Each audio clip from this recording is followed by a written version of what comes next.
brand new one for us this year. This one was out in Morton Grove, and it was actually a dual one, Fable Studios, and this one, Fear City. What'd you think of this one, Laura? I thought it had great sets. I mean, as far as set design, I mean, it's fantastic. They what they've done, I mean, they make it look like you're really like in the city, with the streets, and then they've got like a subway type like train. It gives you the feeling that you're actually on a train, kind of reminding me of the Earthquake, which is now called Disaster Attraction at Universal Studios in Florida. I mean, because you're on a train, and it gives you that feeling. This one had that kind of feeling. So and they actually had like the people on the street people coming up to you and talking to you, which wasn't really what you call scary. I mean, for a haunt, but it was just very realistic. I mean, the sets, it really felt like you were transported into this city with the graffiti and the way it's set. So I mean, as far as set design and like entertainment value, I mean, it was very good. It wasn't big on scares. I can't say there were a whole lot of scares going on, but I mean, it was entertaining. Like I said, you were transported in different areas. You were like in the city, like where the subway is, and then you're in the, like you go to a hospital, and the part I liked, which was pretty cool, was you're actually like in an airport, and you actually can see through the window, and there's like the front end of a plane, and you see a pilot in there, like a zombie-looking pilot, which, I mean, to me, that was something I've never seen before. So that was like, it gets extra points for the unique factor, creative. And they had other things in there too. I mean, it was very, like I said, it was different. And I did enjoy it a lot. I mean, the price tag's a little high on this one though, because it wasn't. I think we paid $45. We did the VIP, but it was $35 normally for both haunts. And I mean, normally this one is, I think, how much is this one? $25 It's on $25 on its own, which I don't know if it's worth $25, but it's definitely worth. I mean, it is worth checking out.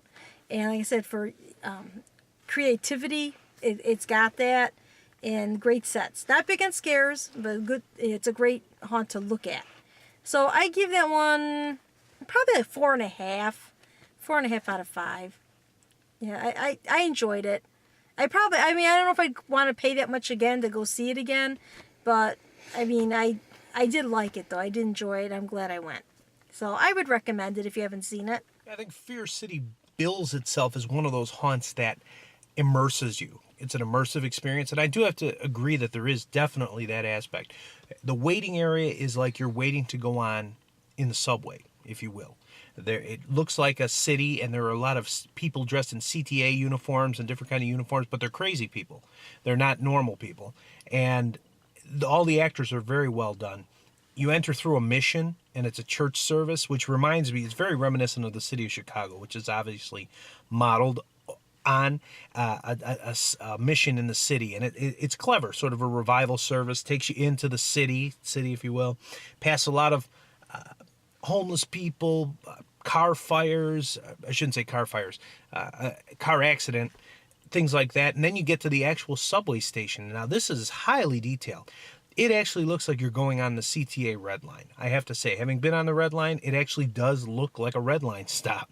And that's great for a haunted house, because some Red Line stops can be really scary. So you go through a turnstile, you walk down this simulated hallway, and you get to a simulated subway car. And there's even this creepy homeless guy outside who follows you into the train, and then when the train starts quote-unquote moving, then he starts harassing you, which is also somewhat accurate, as if you were really on the Red Line. So I got a kick out of that. They do it really well, and the sets are elaborate. There aren't, as Laura said, many scares, but there's a lot to look at. Everything is very detailed. There's, for instance, a very long corridor inside this sort of hospital/asylum where the lights are flickering, and you can hear sort of the zzz of the fluorescent lights and things like that. They go in and out, stuff like that. Very elaborate. There was a patient behind a glass. And she had a little area where she could reach her hand out, and she was banging on the glass and reaching her hand out towards people. That was good. And then there was this 3D section, and it was the Mexican Day of the Dead, celebrating the Mexican Day of the Dead, and it was just weird. It was like you were on some bizarre acid trip or something going through there, because they had this crazy music playing. The walls were covered with mirrors in certain areas and winding around. It's just weird. And there was even this part where this giant guy with a little tiny head, a little glow in the dark skull head like this, was dancing to this freaky music. Good stuff. I mean, I've never seen anything like that before in a haunt. It was just bizarre, like some psychedelic trip. But my favorite part is Laura's favorite part, and that was the airport. This airport looked like an airport terminal, like you're waiting in an airport terminal. And it was really cool because they had all these dummies sitting in chairs and things like that. They had these white stockings over their faces with black eye holes. But one of them was real and came to life and got several people in front of us. But it was really clever because she was there in plain sight the whole time, but nobody noticed. And there was a real mock-up of an airplane that you look out the window just like you're waiting for your flight, and there it is on the tarmac out there. And then you walk onto the plane and there's this pilot, and he's got a white mask with black eye holes. He's in full pilot's uniform and he doesn't talk. He just looks at you, and he's really creepy. And then there was this voodoo area. The voodoo area was cool too. They had these voodoo priestesses who would talk to you about how they're gonna make your bones rattle and all this kind of thing. And it was great because they were rattling things themselves and following you around. And it was just clever. Very well done. And it's about 23 minutes long. A lot of things to see.